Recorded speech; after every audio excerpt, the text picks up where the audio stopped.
Hello friends, नमस्कार आप सभी का वेलकम इस क्लास में। You all are welcome to this class. So quickly confirm करेंगे आपका ऑडियो और वीडियो एक्सेसिबल है आपको। Your audio video is okay, so please confirm quickly. तो कर दीजिए confirm.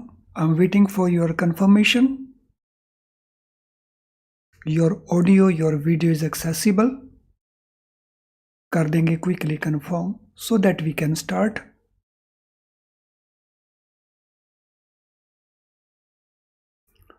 Okay, so we can start operational aspect of bank accounts of partnership. तो हम कंटिन्यू करेंगे पिछले लेसन से। So documents for opening partnership forms account. अगर हमने पार्टनरशिप फॉर्म का अकाउंट ओपन करना है तो उसके लिए हमें डॉक्यूमेंट्स कौन कौन से रिक्वायर्ड होंगे। So which documents we will be needing. So first of all current opening form and that will be signed by all the partners। Current account opening form को सारे के सारे पार्टनर साइन करेंगे। तो इन पार्टनर्स में दो तरह के पार्टनर्स हो सकते हैं, एक जो एक्टिव पार्टनर्स हैं और दूसरे जो स्लीपिंग पार्टनर्स हैं। So sleeping partners are the partners who make investment but they do not participate in day to day administration. और एक्टिव जो हैं वो इन्वेस्ट भी करते हैं और डे टू डे वर्किंग में पार्टिसिपेट भी करते हैं। और ये दोनों ही तरह के पार्टनर्स अकाउंट ओपनिंग फॉर्म को साइन करेंगे। और अगर किसी माइनर को एडमिट किया है for the purpose of benefit तो माइनर को साइन नहीं करवाएंगे। So minor will not sign the account opening form because he is not a partner. Specimen signature card sign करवाया जाएगा सभी पार्टनर से। So specimen signature card signed by all will be obtained. Then partnership letter signed by all partners। यहाँ पे major का issue नहीं है। Partnership letter signed by all partner, तो यहाँ पे मेजर का इशू नहीं है बिकॉज माइनर तो पार्टनर हो ही नहीं सकता है। सो अगर पार्टनरशिप डीड बनी हुई है तो पार्टनरशिप डीड ले ली जाएगी, और पार्टनरशिप डीड नहीं बनी हुई तो देन पार्टनरशिप लेटर ले लिया जाएगा which will be signed by all of them.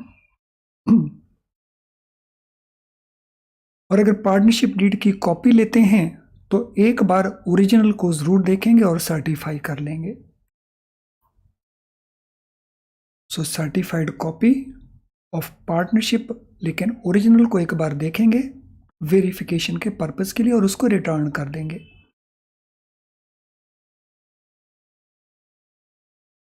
Then अगर फर्म का रजिस्ट्रेशन हुआ है तो सर्टिफिकेट ऑफ रजिस्ट्रेशन की copy will be obtained.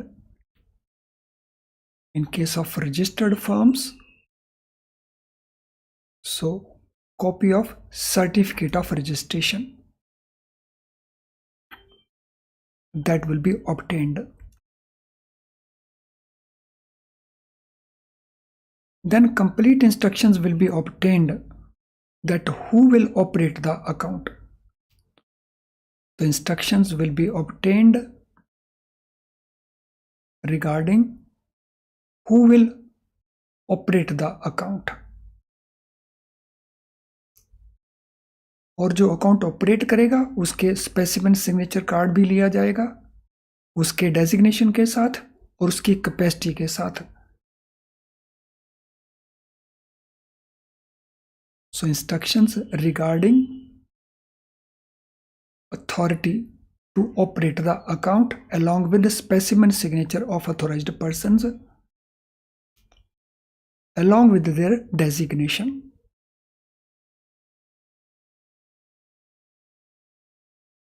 Then permanent account number of the firm, firm का परमानेंट अकाउंट नंबर, क्योंकि income tax act point of view से firm एक इंडिपेंडेंट बॉडी है, सेपरेट लीगल एंटिटी मानी जाती है। इनकम टैक्स के पॉइंट ऑफ व्यू से, नॉट फ्रॉम अदर एंगल, इसलिए उसका अपना पैन नंबर है। So that PAN number will be obtained.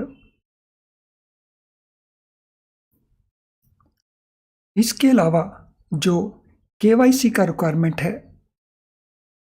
Operating persons के लिए और पार्टनर्स के लिए, सो पार्टनर्स का ID and address proof, so that will also be obtained. और अगर कोई आउटसाइडर ने अकाउंट ऑपरेट करना है तो उसका भी जो ID that will be required. So ID and address of all partners and ID proof of the authorised person as well. तो वो सारे के सारे डॉक्यूमेंट हमने पूरे करने हैं।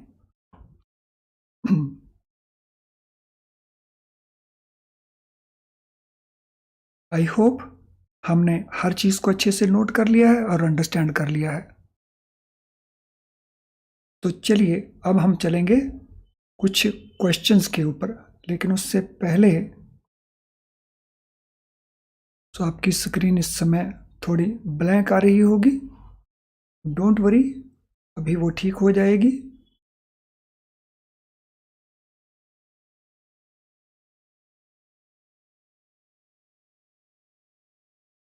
It is about to happen.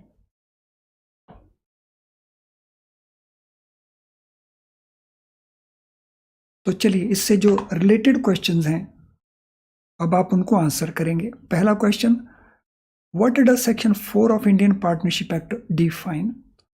तो इंडियन पार्टनरशिप एक्ट का जो सेक्शन 4 है वो किस चीज को डिफाइन करता है? Question number 1। सो सभी स्टूडेंट्स कोशिश करेंगे आंसर देने की। All students will try to answer the questions. Question का नंबर पहले लिखना है और फिर आंसर लिखना है। Write question number first and then write the answer. So Indian partnership act section 4 किस चीज को डिफाइन करता है?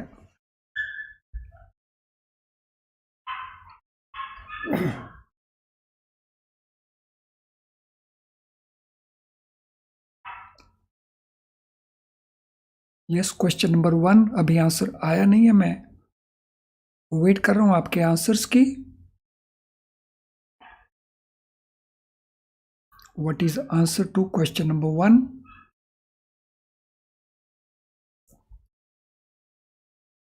सो सेक्शन 4 डिफाइन करता है पार्टनरशिप को। So partnership is a relationship between persons who have agreed to share profits from the business.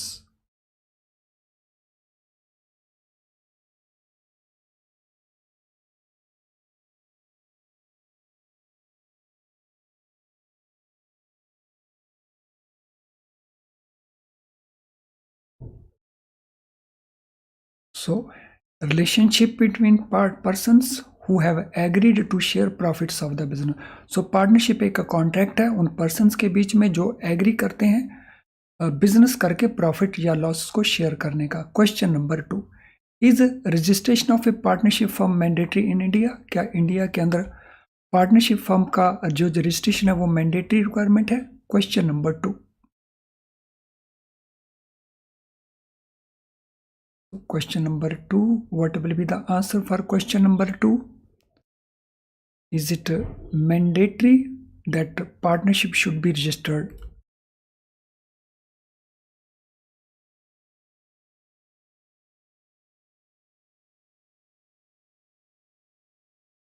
So it is not mandatory, it is optional. लेकिन Gujarat and Maharashtra state के अंदर it is mandatory.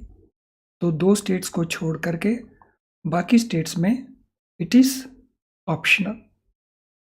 Question number 3, where should cheque payable to the firm be credited? अगर firm को एक check payable है तो उस check को कहां क्रेडिट किया जाएगा, किस अकाउंट में क्रेडिट किया जाएगा? So there is a firm called XYZ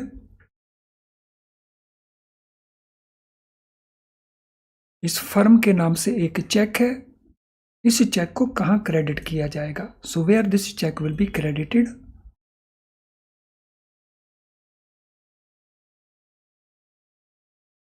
सो ये चेक इस फर्म के अकाउंट को ही क्रेडिट किया जाएगा। तो अगर कोई पार्टनर इस चेक को लेके आ जाता है तो पार्टनर के अकाउंट में इस चेक को क्रेडिट नहीं किया जा सकता, because this is a property relating to the firm, and firm की प्रॉपर्टी को अकेला पार्टनर नहीं ले सकता। Question number 4, what should happen in case of any dispute among partners? अगर पार्टनर्स में कोई डिस्प्यूट हो जाए तो ऑपरेशंस को लेकर के हमारा डिसीजन क्या होगा? What will happen in case of any dispute among partners?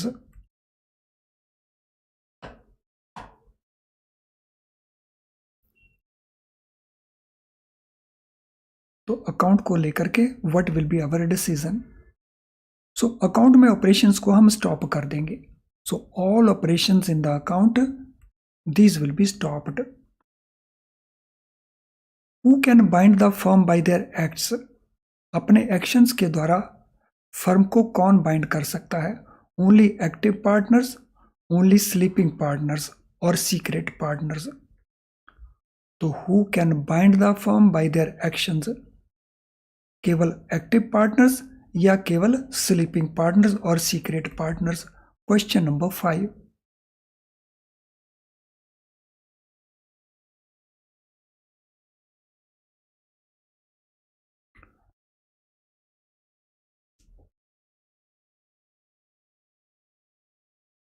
So active and sleeping और सीक्रेट पार्टनर्स सारे के सारे ही ऐसा कर सकते हैं। So by their actions they can bind the firm. What is Clayton rule in a partnership firm? Partnership firm के अंदर क्लेटन रूल क्या होता है? सो क्लेटन रूल एक बहुत फेमस रूल है ब्रिटिश बैंकिंग हिस्ट्री का, और इंडिया में भी हम उसको बहुत यूज करते हैं, डिस्कस कर सकते हैं। वो रूल किसके साथ रिलेटेड है?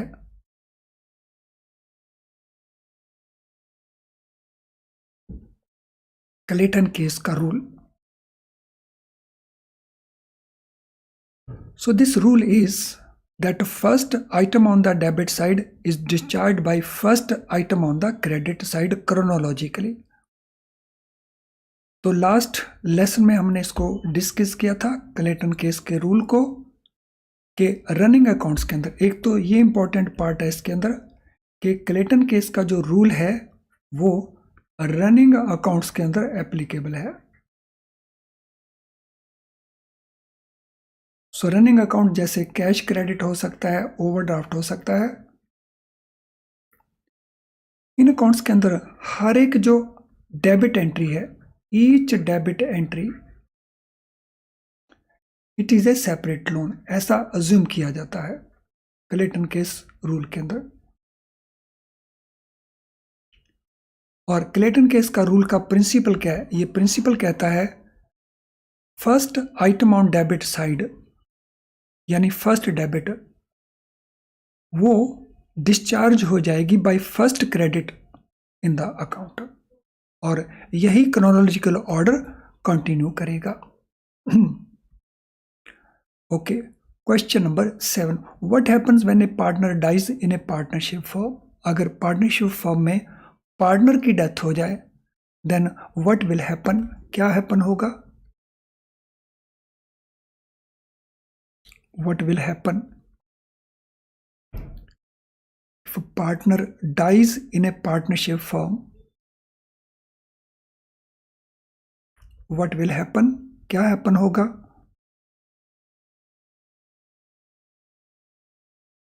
So partnership firm will be dissolved automatically. तो पार्टनरशिप फर्म जो ऑटोमेटिकली डिसॉल्व हो जाएगी, और बैंक के लिए इसका इम्प्लीकेशन ये होगा कि बैंक उस अकाउंट में स्टॉप ऑपरेशंस कर देगा। सो समटाइम वो एक सिचुएशन बना के क्वेश्चन दे देता है, किस तरह से इस क्वेश्चन को आप आंसर करेंगे? So XYZ, these are three partners of XYZ firm. तो all of them have the authority to operate the account. इन सभी के पास अकाउंट को ऑपरेट करने की अथॉरिटी है. सो Z की डेथ हो जाती है, let us say on February 1, 23, and this is reported to bank also. Bank के नोटिस में भी ये आ गया है. On 8th February, 2 checks are presented for payment. One check is signed by X, another check is signed by Z.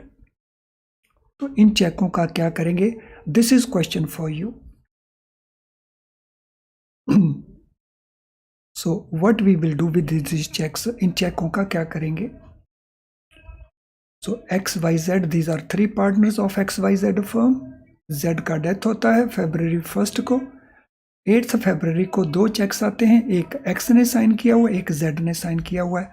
So what we will do with these cheques. इन cheques का हम क्या करेंगे?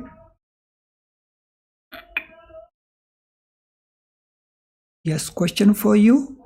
So what will be the answer to this question?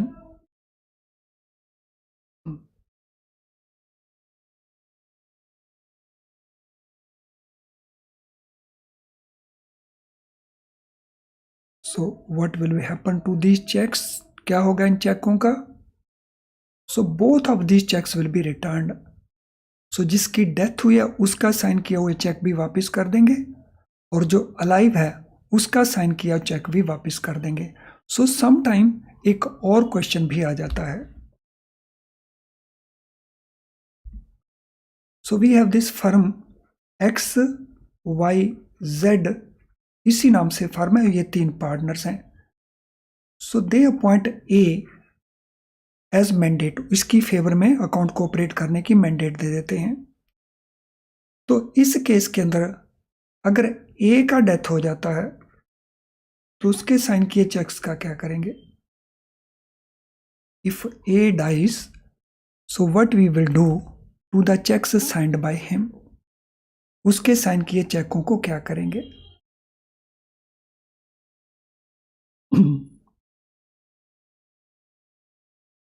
सो इसी से related question है. यहाँ पे साइन किया है मैंडेट होल्डर ने, एजेंट ने साइन किया चेक और एजेंट का डेथ हो गया है. तो what we will do in this case. इस केस में हम क्या करेंगे?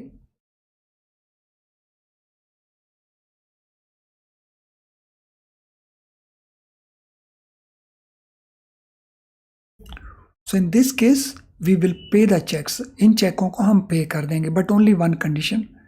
चेक के ऊपर लिखा हुआ डेट उसकी डेथ के बाद का नहीं होना चाहिए. So in this case cheque will be paid, but with one condition. Date of cheque should not be later than date of death. चलिए, let us now go to question number 8 sorry.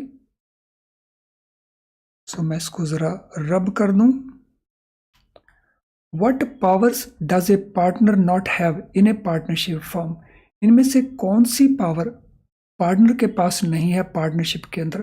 To open a bank account on behalf of the firm in his own name, to withdraw a legal suit filed by the firm, to admit any liability in a suit और proceed against the firm. तो इनमें से किस चीज को confirm करने की power partner के पास नहीं है? So out of these 3 situations, partner की पावर नहीं है. Question number 8.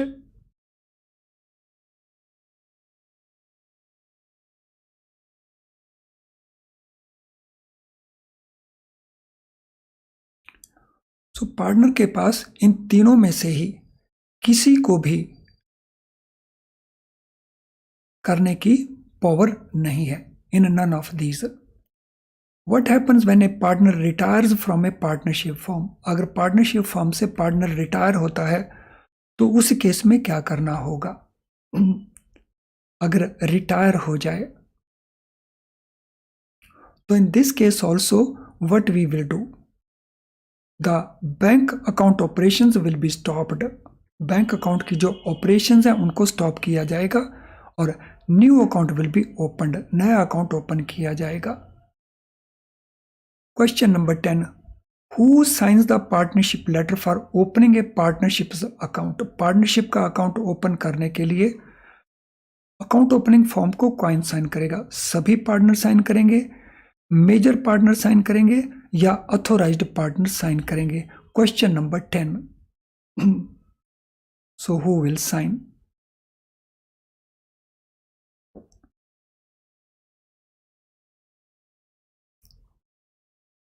So all partners they will sign, सभी पार्टनर साइन करेंगे, लेकिन वो पार्टनर्स मेजर पार्टनर है। वैसे लिखने की जरूरत नहीं है मेजर, बिकॉज पार्टनर्स मेजर ही होते हैं, क्योंकि माइनर तो पार्टनर होता ही नहीं है।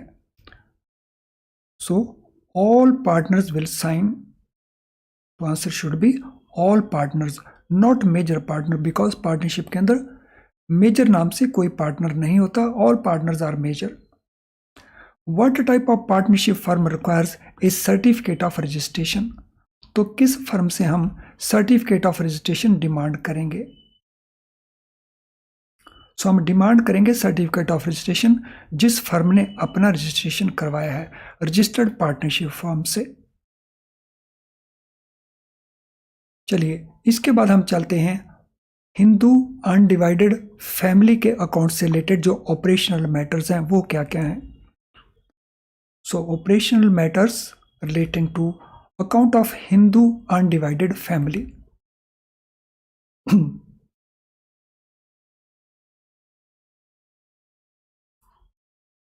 So Hindu undivided family के केस में फर्स्ट ऑफ ऑल हम डील किसके साथ कर रहे हैं? HUF क्या होता है? So HUF deals with joint business of a Hindu joint family. So Hindu joint family का जो अनडिवाइडेड बिजनेस है, जो ज्वाइंट बिजनेस है, सो उसी के साथ HUF डील करता है। सो HUF deals with joint business of Hindu joint family.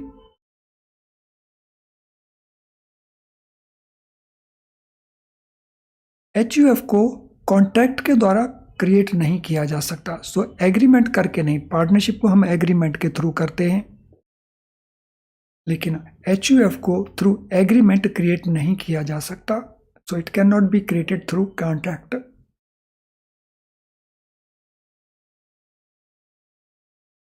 और इसको रेगुलेट करता है general Hindu law.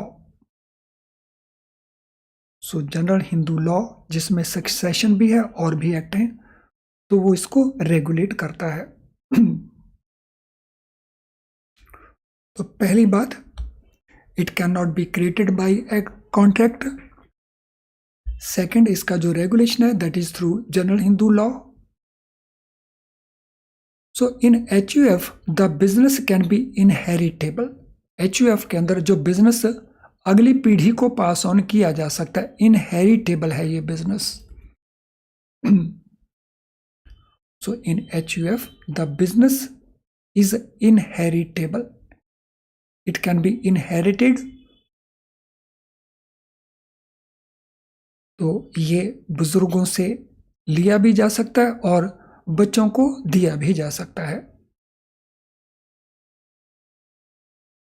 Where a Hindu dies leaving a business it passes on to the legal heirs. अगर किसी हिंदू की डेथ होती है और उसका बिजनेस है तो ये बिजनेस इनहेरिट कर लेंगे उसके legal hairs. So the business will be inherited by legal heirs.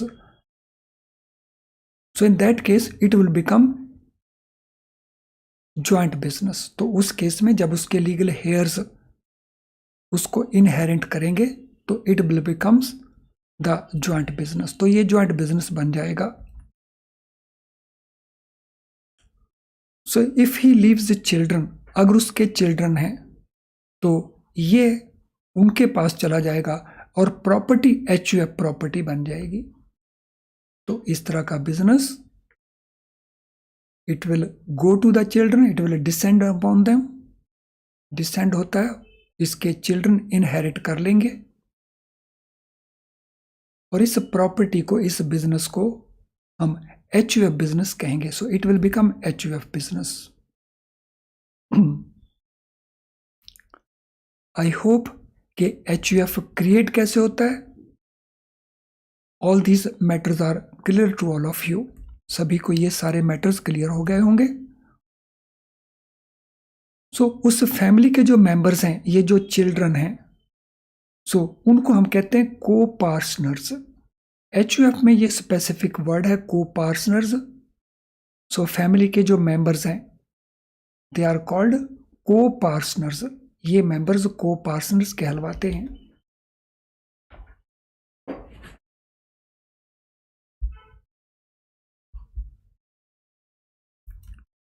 को पार्टनर्स के अंदर जो एल्डेस्ट को पार्टनर है, सो एल्डेस्ट को पार्टनर जो सबसे सीनियर को पार्टनर है, तो ही बिकम्स मैनेजर और कर्ता.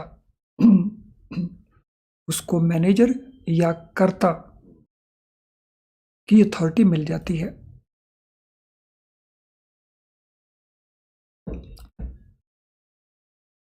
और दिस को partner, it can be male also,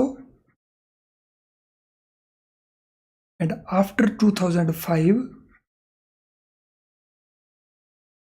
it can be female also. तो 2000 से पहले पोजीशन डिफरेंट थी, बट 2005 एक्ट को चेंज किया गया. तो after 2005 even female can become karta. So जैसा मैंने कहा, since 2005 amendment to Hindu succession act, daughters whether married or unmarried, so they are also recognized as co-partners. यानी परिवार की संपत्ति में उनको भी हिस्सा मिलेगा, हिंदू परिवार की संपत्ति को में से. दिल्ली हाई कोर्ट ने भी इस प्रकार का एक जजमेंट दिया कि eldest female member in the family can become कर्ता. तो this was a case Sujata Sharma versus Shri Manu Gupta, Delhi high court का. तो ये दिसंबर 15 की जजमेंट थी, जिसमें दिल्ली हाई कोर्ट ने कहा कि eldest female member in the family can also become कर्ता. वो भी कर्ता बन सकता है.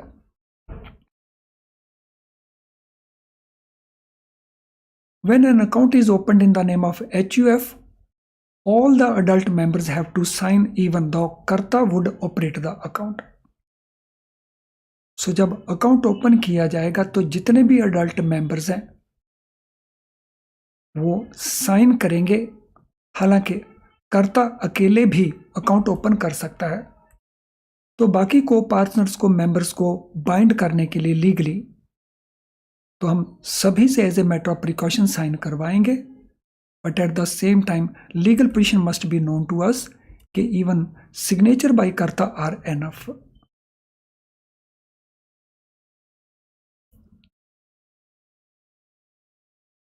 अगर बिजनेस एंसेस्ट्रल है यानी इनहेरिट किया गया है, तो जो को पार्टनर्स की लायबिलिटी है उनके शेयर तक उनकी लायबिलिटी है और उनकी कोई पर्सनल लायबिलिटी नहीं है. तो को partners are liable to the extent of their share in the family property. They do not have any personal liability. उनकी कोई पर्सनल लायबिलिटी नहीं है. और पर्सनल लायबिलिटी में बनाने के लिए लोन के अंदर हम उन सभी के सिग्नेचर करवाते हैं.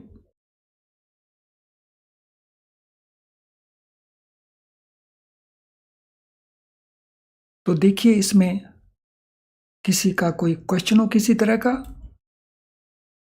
Anyone having any question? सो अदरवाइज हम नेक्स्ट सेशन में कंटिन्यू करेंगे. तो आई एम श्योर कि आज का ये सेशन आपको बहुत यूजफुल लगा होगा. If that be the position, तो मेरा रिक्वेस्ट है सभी से कि कमेंट बॉक्स के अंदर अपना ओपिनियन जरूर दें. सो यहाँ पे आप चैट बॉक्स में इस समय, तो चैट बॉक्स के बजाय आप कमेंट बॉक्स उसमें अपना ओपिनियन दें। सेशन आपको कैसा लगा और क्यों लगा, जैसा आपको भी लगा।